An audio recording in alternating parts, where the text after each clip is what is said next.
Dans cette ancienne carrière, les serpents trouvent le gîte et le couvert. Là, c'est une mare où il y a pas mal d'amphibiens, notamment le sonneur à ventre jaune. Mais il y a aussi d'autres espèces, hein. Il y a des tritons, des grenouilles vertes, etc. Et du coup, il y a la couleuvre helvétique et la couleuvre vipérine qui vont venir prédater, chasser ces amphibiens ici. Tous les serpents communs au Limousin, à savoir 2 espèces de vipères et 6 types de couleuvres. La vipère aspic et la vipère péliade.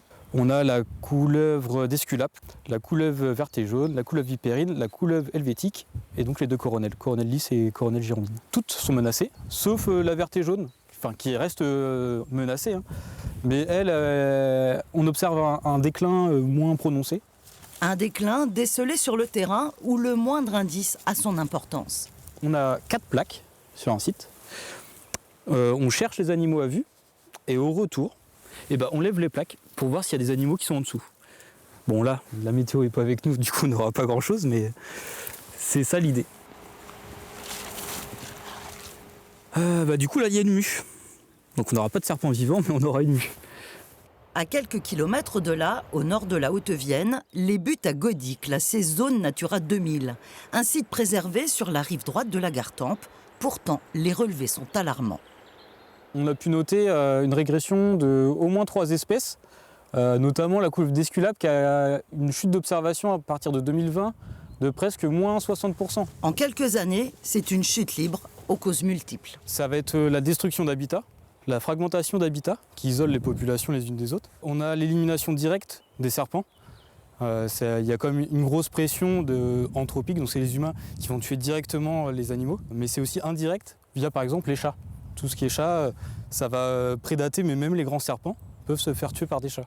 On a aussi le changement climatique et tout ce qui est utilisation de pesticides qui va impacter toute la chaîne alimentaire. Les serpents font encore peur, bien qu'ils soient majoritairement inoffensifs. Il faut quand même savoir qu'on n'a pas de mort en France depuis au moins 20 ans. Quand on compare par exemple aux abeilles ou aux frelons, on n'en fait pas la même guerre. Beaucoup ignorent que tuer ou maltraiter ces animaux expose à de lourdes sanctions.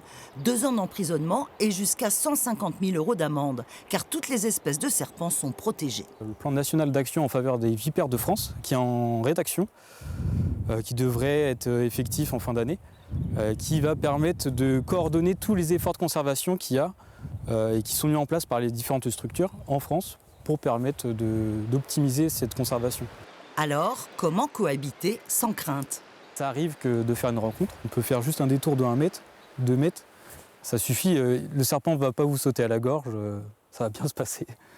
Et si ça peut arriver que les serpents rentrent dans les maisons, notamment l'été quand il fait très chaud, ils vont chercher la fraîcheur, ou à l'automne quand ils vont commencer à chercher des sites d'hibernation.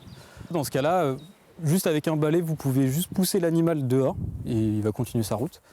Ou aussi, vous pouvez nous appeler. En effet, il existe un service baptisé SOS Serpent. Il dispense des conseils avisés concernant ces animaux mal aimés qui, comme les oiseaux, disparaissent à bas bruit.